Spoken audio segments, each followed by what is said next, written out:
Hi, this is Dayna with Novels Alive TV, and I'm here today with Wade Rich. And you wrote a book called Fear versus Faith. Yes, ma'am. Okay, and I see on the cover we've got Adolf Hitler, who to me is pure evil, and Walt Disney, who is just brings joy to everybody. Just seeing a picture of him brings you joy. Right. So that's pretty. Those are about as different as you can get, are those two men. So putting them both on the cover of the book, showing obviously fear with Adolf and faith with Walt Disney.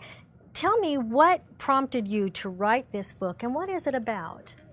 Well, about 6 years ago, I was struggling with severe depression, despite having everything that should make you happy in life. And I'm thinking, I'm not missing any ingredients, so what's wrong with me?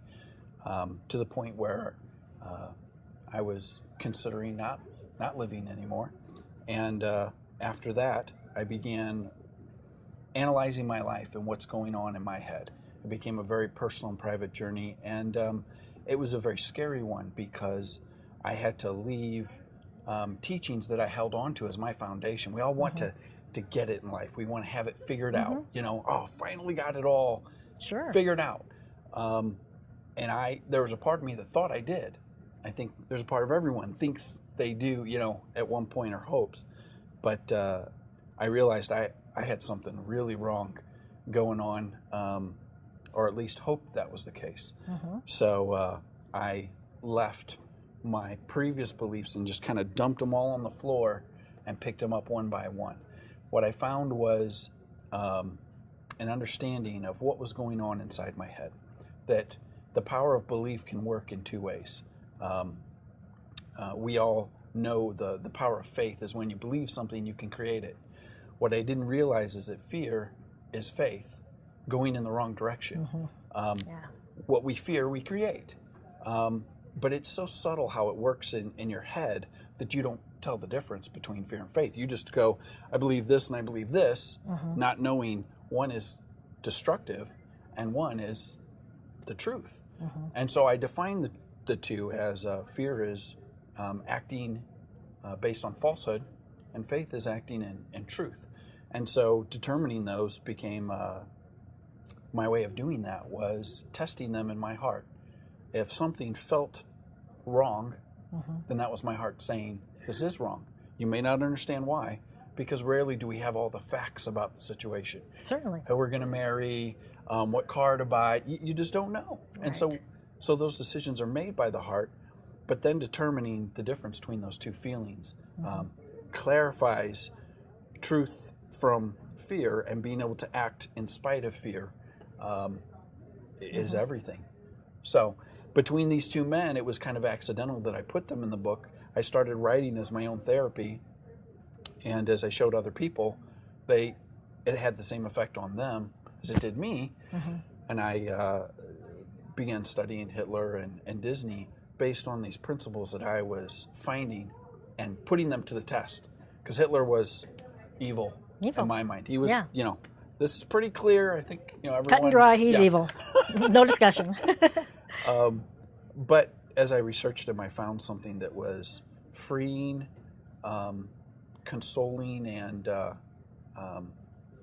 brought me peace over him, to where Hitler doesn't have that power over me of fear anymore, because we give off that energy, and he controlled a world in fear. In fear. And until we recognize it and understand it, it still continues to work to this day.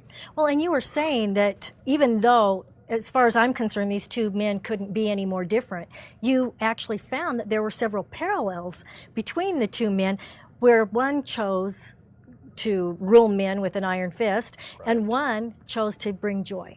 Right. As they had things happen in their lives, they both struggle with things that appeared to be bad things. Hitler had a semi-abusive father. He lost his younger brother when he was just in his teens. Then he lost his father, and then his mother. Determined, I'm going to be a painter, went out and set out with all the courage he could get to do that, and hit another brick wall. And finally, without saying it, went, fine, God, you don't want to be my friend, I don't want to be yours. And he went into a state of poverty to where he nearly died on the streets. And that, he even says in his book, Mein Kampf, that solidified, or that created the granite foundation for the rest of his life. And that's what he held to, was the fear burned into his memory over that. Now, Disney went through bankruptcy. He started his first company, and at one point was sitting on a wooden box, eating beans out of a can with a fork. He lost all of his employees, his family had left, and so he was all on his own at that point.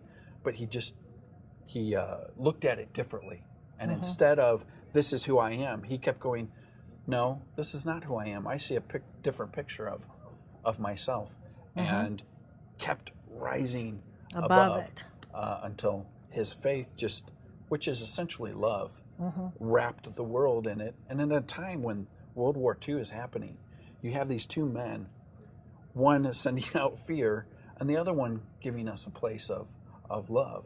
And it stands to me this day. I get to choose which one is my reality and which one do I hold to. I think that is wonderful. I can hardly wait to read it. I hope I get a chance to read it. And just reading the similarities between the two men will be really interesting, I think. It will. Well, thank you so much. I appreciate you coming. Thank you, Dayna.